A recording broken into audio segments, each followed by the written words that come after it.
High, আমি হলাম Triparna and welcome to the episode 4 of my Manali trip. আগের এপিসোডে আপনারা দেখলেন আমি ঋষিকেশে গিয়ে রামঝুলার কাছে চটিয়ালায় লাঞ্চ করলাম।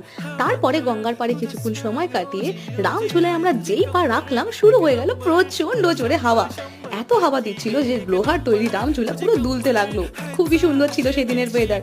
তারপর আমরা চলে আসলাম হরিদ্বারে সন্ধে আরতি দেখবো বলে, কিন্তু শুরু হয়ে গেছিল বৃষ্টি। আর রাত 9টায় আমাদের মানালি বাস থাকায় আমরা সন্ধে আরতি না দেখি হোটেল চলে আসলাম। তারপর গুলাব রেস্টুরেন্ট নামক একটা হোটেলের সামনে থেকে আমরা উঠে গেলাম মানালির বাসে। বাসটা ছিল কোহলি ট্যুরস অ্যান্ড ট্রাভেলসের।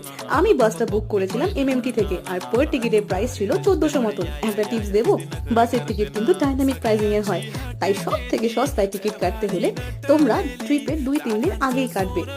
তারপর বাসে আমার কেমন এক্সপিরিয়েন্স ছিল আর মানালিতে গিয়ে আমি কি কি করলাম সবকিছু আসতে চলেছে আমার পরবর্তী ব্লগগুলোতে।